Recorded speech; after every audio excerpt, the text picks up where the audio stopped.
কর্মী চলে আসছেন সালগাদিয়া।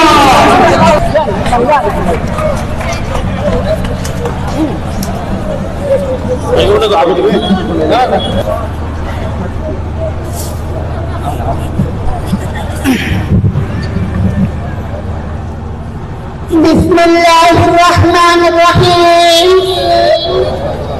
প্রিয় চাপারহাটবাসী, আসসালামু আলাইকুম।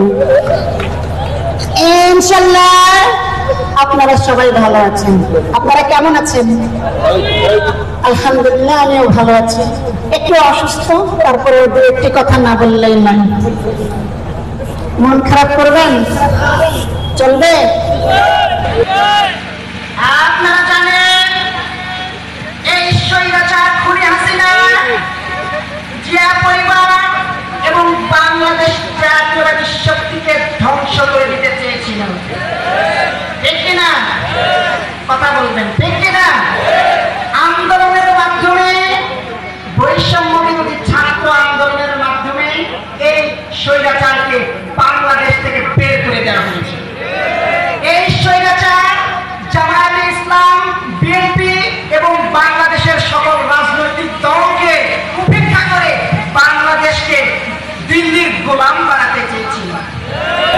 আমি বলতে চাই, আন্দোলনের মাধ্যমে এই স্বৈরাচারদেরকে বাংলাদেশ থেকে শুধু বের করে দেওয়া নয়, এদের বিচারও করতে হবে।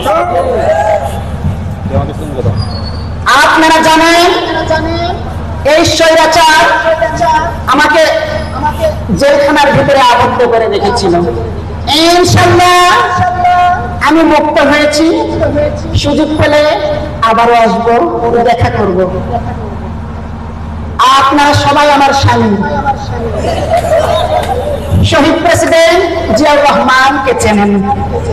তিনি দেশের জন্য শহীদ হয়েছেন। এই স্বৈরাচার বাংলাদেশকে শুধু শেষই করেনি, বাংলাদেশকে ধ্বংস করার জন্য প্রশাসনকে ব্যবহার করেছিল। ছাত্র আন্দোলনের মাধ্যমে এই স্বৈরাচারকে বাংলার বুক থেকে উৎখাত করা হয়েছে। আপনারা জানেন আওয়ামী লীগের কিছু কুলাঙ্গার ছেলেপেলে আছে, জামায়াতে ইসলাম এবং বিএনপির মাঝে ফাটল ধরার চেষ্টা করছে। তারা যদি সফল হতে পারে এই ফায়দা লুটবে, ঠিক কিনা? কাজেই আপনারা সংঘাতে কেউ জড়াবেন না।